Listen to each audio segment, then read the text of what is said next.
In today's video, I'm going to teach you way to copy a quiz in Moodle.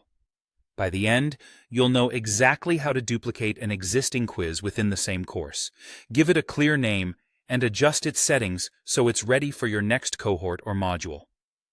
First, open your course and turn on editing mode. You'll usually find the toggle or button at the top right of the course page, depending on your theme.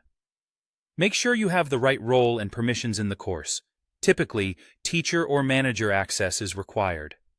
When editing is on, you'll see extra icons and menus next to your activities, which is your sign that you can make changes.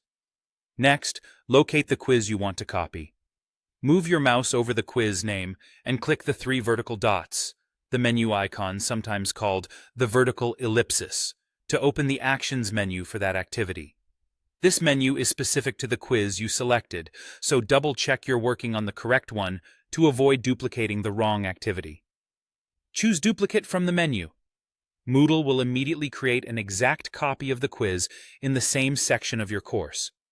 The duplicate includes the quiz's settings and the questions contained in that quiz, so it's a faithful clone that's ready to fine-tune.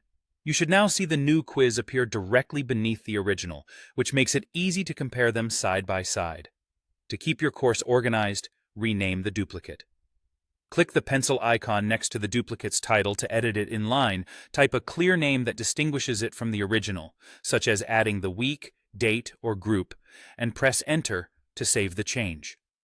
A clear naming convention will help you and your students avoid confusion, especially when multiple versions of a quiz live in the same section.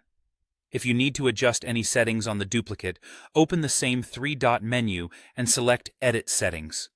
This is the place to update important details like the quiz open and close dates, the time limit, the number of allowed attempts, grading settings such as grade to pass, layout preferences like questions per page, and question behavior, including shuffling and navigation. Review options determine what students can see after an attempt, so set those carefully. Once you've made your changes, remember to save so they take effect. That's it. Turn on editing, duplicate the quiz, rename it clearly, and adjust settings on the copy as needed. With this simple workflow, you can reuse well-designed quizzes quickly and consistently across your course.